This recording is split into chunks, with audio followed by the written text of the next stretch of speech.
कभी सोचा है क्या अकाउंटेंसी में फुल मार्क्स कैसे आते हैं? ये अपने आप में ही एक सपना लगता है। जो कॉमर्स लेते हैं ना बच्चे, उनको होता है कि सर अकाउंटेंसी ना पता है बहुत डिफिकल्ट है, और दूसरे टाइप के बच्चे होते हैं सर अकाउंटेंसी हमारी जान है। ठीक है, दोनों ही तरह के बच्चे हैं और दोनों ही तरह से स्टूडेंट इस अकाउंटेंसी सब्जेक्ट से बहुत ज़्यादा ही जुड़े हुए हैं। चाहे आपको डर लगता हो तो भी आप इसके बारे में सोचते हैं, और अगर आपको इस सब्जेक्ट से प्यार है तो भी आप इसी के बारे में सोच रहे हैं। ठीक है, तो रिश्ता तो है बेटा आपका। तो पॉइंट इज दिस कि जिसके बारे में आप दिन रात सोच सकते हैं, क्या उसमें आप पूरे मार्क्स ला सकते हैं? सर हमने देखे हैं कुछ बच्चे लाते हैं मार्क्स, लेकिन हमें नहीं पता हम कैसे लाएंगे।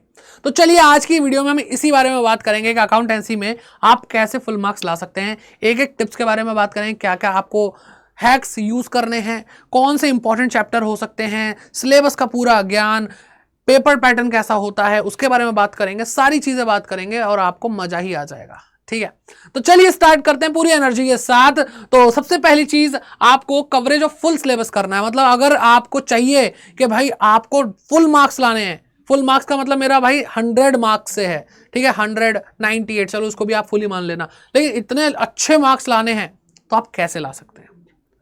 तो ये इसके लिए भाई सबसे सिंपल बात पता है क्या है? फुल सिलेबस की कवरेज होनी चाहिए। कोई सोचे अरे इंपॉर्टेंट चैप्टर कर लेंगे, इसी में से आ जाए, ऐसे क्या? वो जो बाकी के चैप्टर हैं क्या वो पागल हैं? वो सिलेबस में क्यों है भाई? अगर एक नंबर भी उसमें से पूछ लिया गया, एक मार्क्स का भी अगर उससे पूछ लिया गया और आपका एक मार्क्स सिर्फ उसी वजह से कट गया, तो भाई आप फुल मार्क्स कैसे ला सकते हो? फुल मार्क्स लाना एक अचीवमेंट है, और उस अचीवमेंट के लिए इतने एफर्ट्स तो करने पड़ेंगे। तो सर हमारे पास अब टाइम नहीं बचा, आधा साल तो निपटा दिया हमने, अब 3 महीने में कैसे कर लेंगे भाई? तो भाई देखो सिंपल सीधी बात क्या है, 3 महीने में पॉसिबल है, तभी मैं ये वीडियो बना रहा हूं। तो इसलिए चुपचाप ध्यान से सुनो और विश्वास करो कि अगर आप ये जो चीजें बताऊंगा, अगर आप उसको प्रण ले लेंगे, दृढ़ निश्चय कर लेंगे, ठान लेंगे, तो आप लेके आ जाओगे बेटा फुल मार्क्स। ठीक है, तो पहला फुल कवरेज। दूसरा, प्रैक्टिस विद प्रेजेंटेशन। बच्चे क्या करते हैं? बच्चे रगड़ देते हैं जो भी उनका रजिस्टर होता है, एक क्वेश्चन पे क्वेश्चन किए जा रहे हैं, प्रेजेंटेशन का ध्यान नहीं। मैं मानता हूं आपको नॉलेज होगी, मैं मानता हूं आपके भाई सारे क्वेश्चन सही होते हैं, लेकिन प्रेजेंटेशन के मार्क्स भी होते हैं बेटा। ठीक है, प्रेजेंटेशन आप सही से लाइन नहीं खींच रहे, आप नरेशन लिखनी भूल गए जर्नल एंट्री में, नहीं मजाक हो रहा है, क्या चल रहा है? ऐसे नहीं होता बेटा, नरेशन के मार्क्स कटते हैं। बच्चे 12th में आकर अभी पूछते हैं सर नरेशन ना लिखें चलेगा? क्यों चलेगा भाई? नहीं चलेगा, मार्क्स कटने की पूरी चांसेस। तो प्रेजेंटेशन के साथ प्रैक्टिस करनी है, और प्रैक्टिस तो भरपूर करनी ही है। ठीक है, कैसे प्रैक्टिस करनी है, कहां से करनी है, वो बातें अभी आपको पता चल जाएंगी। तो दूसरा पॉइंट क्लियर है। फिर तीसरा आता है इंपॉर्टेंट चैप्टर और टॉपिक्स के बारे में पता चल जाए तो मजा ही मजा। सर अभी तो आपने बोला फुल कवरेज करनी, बेटा मैंने ये बोला है फुल कवरेज करनी है, लेकिन इसका मतलब थोड़ा ना है कि हमें यही ना पता हो कि इंपॉर्टेंट क्या है। प्रायोरिटाइज कर सकते हैं ना फिर हम उसको, हमें किस पे ज्यादा ध्यान देना। प्रैक्टिस तो हम सबकी ही करेंगे, तो बेटा इंपॉर्टेंट चैप्टर्स टॉपिक्स अगर हमें पता चल जाए तो उसके बारे में भी भाई, उससे भी हमारे फुल मार्क्स आने के चांसेस ज्यादा होते हैं, बिकॉज हमें पता कि ये तो आएगा ही। ठीक है, तो इसको तो करना ही है, बस ये बात है। फिर उसके बाद बेटा, उसके बाद आता अंडरस्टैंडिंग ऑफ पेपर पैटर्न। बच्चों को पेपर पैटर्न ना पता हो तो भी दिक्कत है कि भाई कितने मार्क्स के क्वेश्चन आते हैं, उन क्वेश्चंस को कितने मतलब जैसे थियरी की अगर हम बात करें तो कितने वर्ड्स में लिखा जाता है, या किस क्वेश्चन को कैसे अटेम्प्ट करते हैं। ठीक है, तो बेटा एमसीक्यूज आने लग गए हैं। कई बच्चे होते हैं भाई पता ही नहीं होता उनको, एमसीक्यूज आने लगे। सैंपल पेपर देख लिया करो, पहले सीबीएसई पहले ही रिलीज कर देता, कर चुका है, मैंने सॉल्व करवा दिया है, इसी चैनल पे है, देख लो। तो पेपर पैटर्न पता होना बहुत जरूरी है, और जब पेपर पैटर्न पता होगा तो आपको पता है कि भाई 1 नंबर के क्वेश्चन आते हैं, 3 मार्कर के क्वेश्चन आते हैं, 4 मार्कर और 6 मार्कर क्वेश्चन आते हैं। अब आपको पता है कि भाई मुझे पहले कौन सा क्वेश्चन करना है, 6 नंबर वाला, 1 नंबर वाला, वो आप पूरी स्ट्रैटेजी बनाते हैं अगर आपको पेपर पैटर्न अच्छे से पता होता है। सिलेबस की भी अंडरस्टैंडिंग बहुत जरूरी है। तो चलिए बात करते हैं सिलेबस की आपके। तो आपका जो सिलेबस है वो 3 हिस्सों में बटा हुआ है। ठीक, और ये 3 हिस्से आपको भाई 80 मार्क्स देते हैं, और बाकी जो 20 मार्क है आपके वो प्रोजेक्ट फाइल और वाइवा के होते हैं। ठीक है, उसका एग्जाम से कोई लेना देना नहीं है, वो आपका एग्जाम से पहले ही क्या कहते हैं हो जाता है। प्रोजेक्ट फाइल अंदर से एकदम प्यारी प्यारी सजा के बनाओ, ठीक है, ठीक ठाक बना लो मतलब। और क्या करना है आपको, साथ ही साथ वाइवा के लिए तैयार रहना है, तो उसके लिए अलग से वीडियो आ जाएगी। फिलहाल हम एग्जाम की बात करें तो सिलेबस में बेटा आपका पार्टनरशिप अकाउंटिंग है, कंपनी अकाउंट्स है, और एनालिसिस ऑफ फाइनेंशियल स्टेटमेंट है। अगर हम इनके मार्क्स की बात करते हैं तो बेटा इनमें भाई अलग अलग तरह से सबसे हैवी ये है, उसके बाद ये है, उसके बाद ये है। अगर हम बात करते हैं कितने चैप्टर है बेटा, इसके अंदर 6 चैप्टर है। पहला है फंडामेंटल्स ऑफ पार्टनरशिप, दूसरा है बेटा वैल्यूएशन ऑफ गुडविल, तीसरा change in profit sharing ratio, चौथा है एडमिशन ऑफ अ पार्टनर, पांचवा आपका retirement and death of a partner, और छठा है आपका डिसोल्यूशन। यहाँ पे बेटा इस पोर्शन में आपको सिर्फ 2 ही क्वेश्चन दिखाई देंगे, ये बुक 1 है और ये बुक 2 है और ये बुक 3 है। तो कंपनी अकाउंट्स के अंदर 2 हैं, issue forfeiture and re issue of share, पहला चैप्टर। दूसरा चैप्टर है बेटा issue of debenture. 2 he chapter है पूरी बुक के अंदर, ठीक है, बहुत कमाल की बुक है ये। फिर आता है बेटा financial analysis of financial statement, इसके अंदर आपको पहले पढ़ना पड़ेगा financial statement analysis, sorry financial statement of company, financial statement analysis दूसरे नंबर पे, तीसरे नंबर पे अकाउंटिंग रेशियो और चौथे नंबर पे आपको पढ़ना पड़ेगा इसमें कैश फ्लो स्टेटमेंट। तो कुल मिला के 4 और 2 6 और 6 12 चैप्टर बेटा आपको पूरे सिलेबस में पढ़ने हैं, ठीक है। और इनके मार्क्स की बात करें तो बेटा 36 मार्क्स की ये बुक है, 24 मार्क्स की ये बुक है और 20 मार्क्स की ये बुक है, यानी 2 चैप्टर 24 मार्क्स। वाओ सर, ठीक है। हाँ भाई, एक्साइटेड होने की जरूरत तो है, लेकिन बेटा चैप्टर भी सोचो किस लेवल के होंगे। तो अब बेटा हम बात करते हैं कि भाई इसमें ऐसे कौन से चैप्टर है जिनको पहले खत्म कर दिया जाए, जो एकदम तांडव कर सकते हैं बेटा अगर आपने एंड के लिए छोड़ दिए तो, या फिर सीधे बोलूं इंपॉर्टेंट चैप्टर्स, ठीक है। तो पार्टनरशिप फंडामेंटल बहुत मार्क्स देता है बेटा, और उसमें बहुत सारे अलग अलग तरह के बेटा कंसेप्ट्स हैं, मतलब बहुत सारे कंसेप्ट्स हैं, ऐसा नहीं एक कंसेप्ट को लेकर के बहुत ज्यादा पढ़ाया है, इसमें बहुत मल्टीपल मतलब कंसेप्ट आ जाते हैं। एडमिशन ऑफ अ पार्टनर, बेटा इसकी जगह आप चाहो तो रिटायरमेंट या डेथ ऑफ अ पार्टनर कर सकते हो, क्योंकि ऑप्शन में आता है, तो दोनों ही इक्विवेलेंट हैं, इक्वल इंपॉर्टेंट रखते हैं ना, इंपॉर्टेंस रखते हैं। फिर आता है शेयर कैपिटल, बेटा ये चैप्टर बहुत हैवी, मतलब ये और ये मार्क्स के हिसाब से देखा है, मार्क्स बहुत ही ज्यादा देके जाएंगे, ठीक है, मतलब इससे भी ज्यादा, ठीक। और जैसा कि मैंने आपको बताया कि भाई 2 ही तो चैप्टर हैं दूसरी बुक के अंदर, ये और ये, तो बेटा ये तो 24 मार्क्स यहीं पे हो गए, ठीक। और कैश फ्लो स्टेटमेंट तीसरी बुक का, तो बेटा ये विलन है आपकी लाइफ के। अगर आपको अकाउंटिंग अच्छी नहीं लगती और अगर आप वो हैं कि भैया चुनौतियों से बहुत मजा आता है, तो भाई लेंगे चैलेंज, फोड़ के आएंगे, तो बेटा यही चैप्टर है। लेकिन फुल मार्क्स चाहिए ना, मैंने आपको बोला भटकना नहीं है, पता होना चाहिए इंपॉर्टेंट चैप्टर क्या है। तो भाई 95% अगर लाने हैं तो 95% के लिए आपको सिलेबस तो पूरा करना पड़ेगा, एटलीस्ट अगर 95% से ऊपर लाने हैं, इसको फुल मार्क्स की कैटेगरी मान लेता हूं मैं, जो भी 95% से ऊपर ले 100%, 100 में से 100 लाने संभव हैं बेटा अभी भी, ठीक है। चलिए अब कैसे ये सपना पूरा होगा, तो उसके बारे में बात करते हैं 90 दिन के अंदर। तो बेटा इन 90 दिनों को आप बांटोगे, क्या करोगे बेटा, इन 90 दिनों को आप बांटोगे। कैसे बांटोगे बेटा, आपको यहाँ पे करने 3 रिवीजन। सर मजाक कर रहे हो? नहीं बेटा 3 रिवीजन होंगे 90 दिन के अंदर। कैसे होंगे वो समझो अब, ठीक है, एकदम हिल गए तुम तो बेटा पहला रिवीजन होगा, वो होगा बेटा 90 डेज में, ओ सॉरी 90 सर 90 दिन बाकी क्या करेंगे, 45 डेज में, अकाउंट्स की बात कर रहा हूं। फिर दूसरा रिवीजन होगा बेटा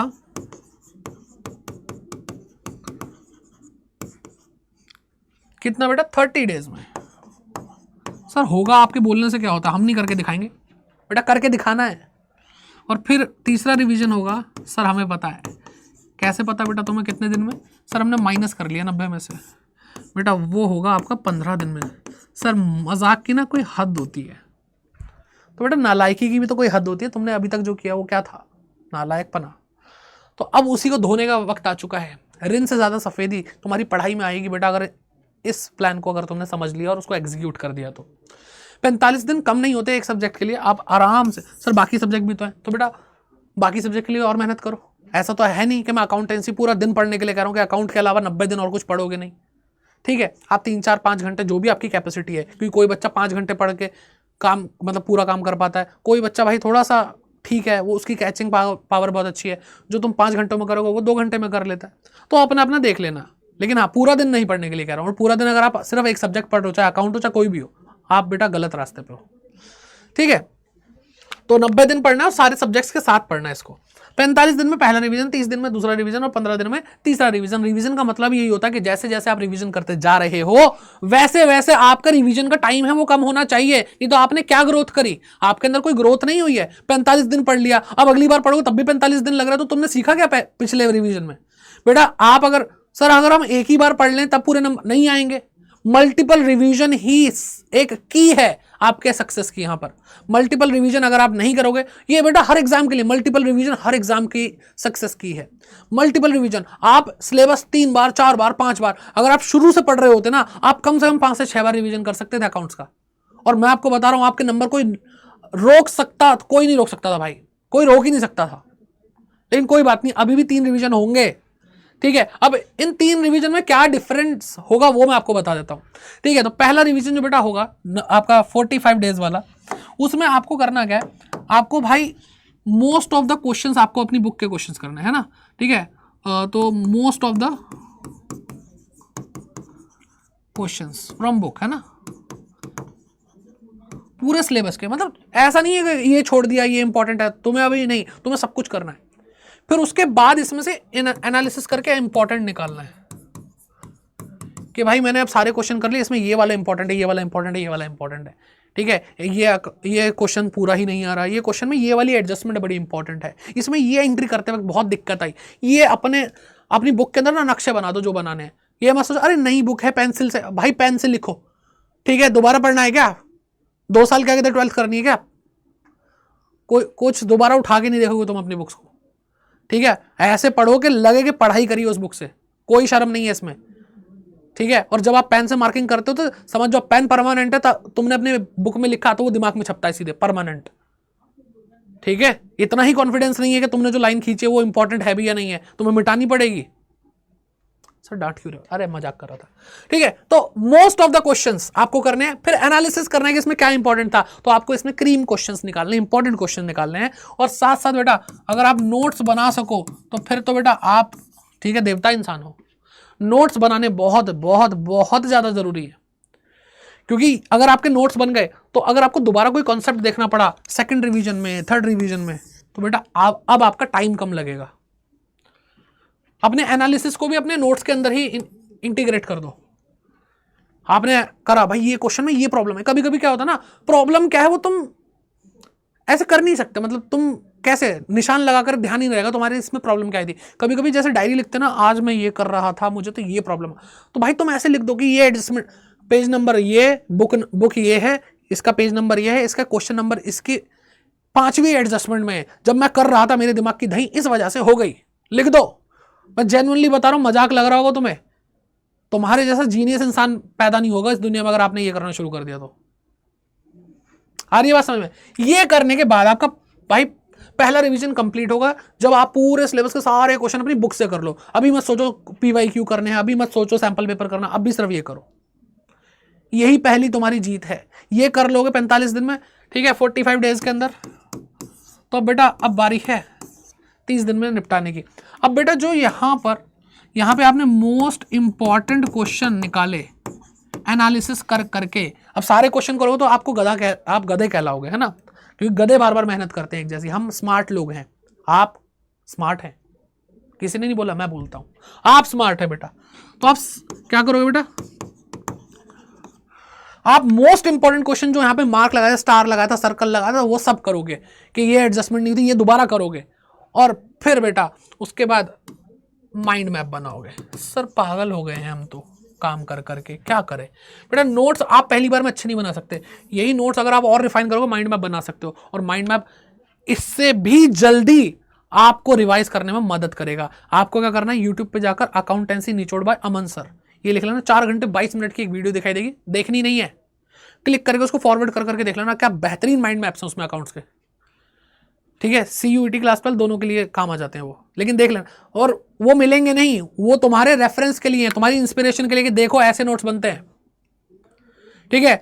जब ये हो जाएगा तो बेटा लास्ट के 15 दिन में आपको कुछ पढ़ना नहीं है, अब सिर्फ PYQ सॉल्व करने हैं जितने हो सकते हैं पिछले साल के, ठीक है। सब जस्ट इससे पिछले साल में जो पेपर आया था वो इतना इंपॉर्टेंट नहीं, लेकिन उससे पिछले पिछले 5 साल के क्वेश्चन निपटा दो, सारे PYQ जितने भी प्रीवियस ईयर क्वेश्चन सब निपटा दो, ठीक है। कम से कम भाई 5 सैंपल पेपर निपटा दो, ठीक है। सब आपको CBSE की वेबसाइट पे मिलेगा, सब मिलेगा भाई, सब, ठीक है। तो ये चीज़ समझ में आ रही है, ये करना पड़ेगा बेटा आपको। और अगर आप यहाँ तक पहुँच गए और कॉन्फिडेंटली पहुँच गए, आपको मार्क्स लाने से कोई रोक नहीं सकता। तो आपको याद है ना, ये जो मैंने आपको टिप्स दी थी कि भाई फुल कवरेज करनी है, ठीक है, प्रेजेंटेशन, इंपॉर्टेंट चैप्टर। बेटा ये तो मैंने आपको कुछ मिनटों की वीडियो में आपको समझा दिया, लेकिन अगर आपको दिक्कत होती है इन सब चीज़ों में, सर हमें नहीं समझ में आता इंपॉर्टेंट चैप्टर, आपने बोल दिया इंपॉर्टेंट चैप्टर करेंगे कैसे, वो तो बताया नहीं, तो बेटा उसके लिए आप हमारे साथ जुड़े रहो, इसी चैनल को सब्सक्राइब कर लो पहले तो, और आपको यहाँ पे रिसोर्सेज मिल जाएंगे। यहाँ पे पूरा सिलेबस करा चुका हूँ मैं, अगर आपने नहीं पढ़ा तो बेटा पढ़ो, और प्रैक्टिस सेशन भी आ ही रहे हैं आपके लिए, ठीक है, चल ही रहे होंगे जब आप ये वीडियो देख रहे होगे। ये रहा आपका ये प्यारा सा यूट्यूब चैनल कॉमर्स अड्डा 24/7। आप बेटा यहाँ पर होम स्क्रीन पे ही स्क्रॉल करो प्यार से, ठीक है। और हमारा एक और चैनल है बेटा एकाग्रता सीए, जहाँ पे जो बच्चा सीए करना चाहता है तो आप इसको भी सब्सक्राइब करके चलो, ठीक है, तो आपका फ्यूचर भी सेट है यहाँ पे।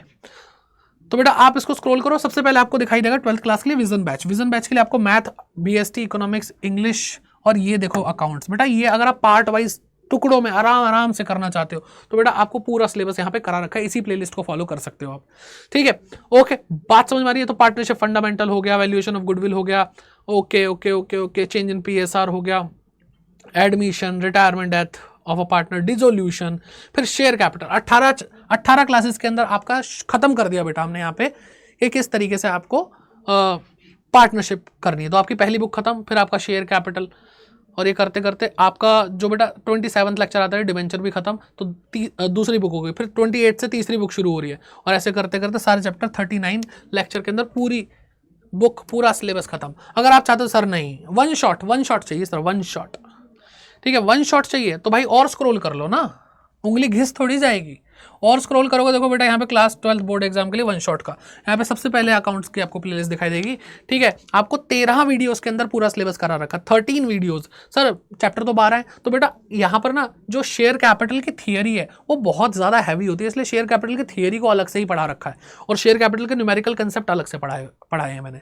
ठीक है। तो आप इसको शॉर्ट में देख सकते हो, बहुत क्रिस्प बनाया बेटा मैंने इसको, बहुत क्रिस्प बनाया, और प्रैक्टिस के लिए प्रैक्टिस सेशन आपके लिए अलग से आ जाएंगे। अच्छा एक चीज़ और है, यूट्यूब ने नया फीचर दिया है कोर्सेज का, तो इस पर कोर्सेज पे क्लिक करोगे तो आपको एक और प्यारी चीज़ दिखेगी, ठीक है। यहाँ पे आपको ये दिखाई दे रहा है बोर्ड एग्जाम 2024, बेटा पिछले साल आया था लेकिन कोई सिलेबस में चेंज नहीं है, इसको देखो।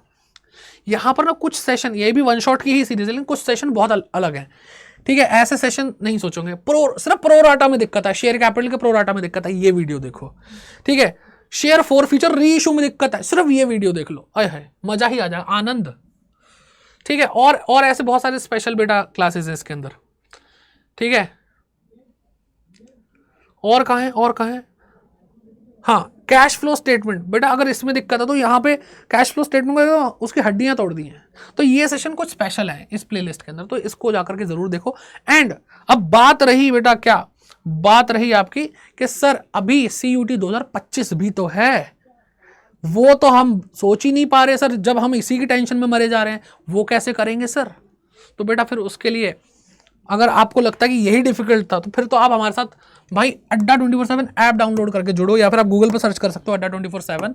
यहाँ पे आपको पहली वेबसाइट दिखाई देगी, आपको क्या करना, ऑल कोर्सेज पे क्लिक करना है, ठीक है। ऑल कोर्सेज पे क्लिक करोगे, UGPG एंट्रेंस एग्जाम पे क्लिक करोगे, CUET UG पे क्लिक करना, फिर CUT कॉमर्स पे क्लिक करना, ठीक है। आपको जो भी फ्रेश बैच दिख रहा है उस पर आप इनरोल कर सकते हो बेटा, ठीक है। ये आपको प्राइस देगा 5999, टेंशन मत लो, बाय नाउ पे क्लिक करो और कूपन कोड लगाओ जिससे आपको डिस्काउंट मिल जाएगा, ठीक है। तो Y550, ठीक है। आप ये वीडियो बाद में देख रहे हैं तो कोई और बैच आया होगा उसको ले लो, क्रैश कोर्सेज आते हैं बेटा, प्रतिज्ञा बैच अगर आपको इस टाइम दिख रहा है, अभी तो फिलहाल नहीं है जब ये वीडियो शूट हो रही है, तो प्रतिज्ञा बैच आपका क्रैश कोर्स है CUET के लिए। CUET के अंदर अकाउंटेंसी में 12 नहीं 18 चैप्टर आते हैं बेटा, तो और टेंशन है उस चीज़ की, तो उसको भाई बहुत ही तेजी में हम कर देंगे, टेंशन मत लो, अप्लाई करो कोड को। और जो 5999 का बैच आपको दिखाई दे रहा है 5752 का दिखाई दे रहा है, ठीक है। कोई और बैच होगा, कोई कम प्राइस का होगा, तब भी बेटा यही कोड आपको उस प्राइस को और कम करने में मदद करेगा। इस कोड को याद रखना ना, कभी मॉक टेस्ट लेने हो CUET के, या फिर कोई बुक्स खरीदनी हो या कोई बैच लेना हो, कोड Y550 आपको डिस्काउंट दिला देगा, ठीक है। तो आई होप आप ये स्ट्रैटेजी को फॉलो करेंगे जो आपको यहाँ पे बताई गई है, एंड आपने पूरी तरह से इसको फॉलो किया तो भाई बाद में आकर के भी बताना। और अगर आपको लगता है कि नहीं सर ये वाला प्लान नहीं, मेरा ये प्लान है, तो वो भी कमेंट सेक्शन में लिख के जाना। कोई और प्रॉब्लम है वो कमेंट सेक्शन में लिख के जाना बेटा। आप लोगों को कमेंट्स, अगर आपकी प्रॉब्लम है तो भाई उस पर वीडियो बन जाएगी, और अगर आप कोई और सजेशन देते हो तो बहुत सारे बच्चे आपसे इंस्पायर होते हैं। तो कमेंट जरूर करें, वीडियो को लाइक करें, सबका शेयर करें। ऑल दी वेरी बेस्ट, ठीक है। योद्धा हो तुम भाई मेरे, और करके दिखाओगे। All the best, God bless you.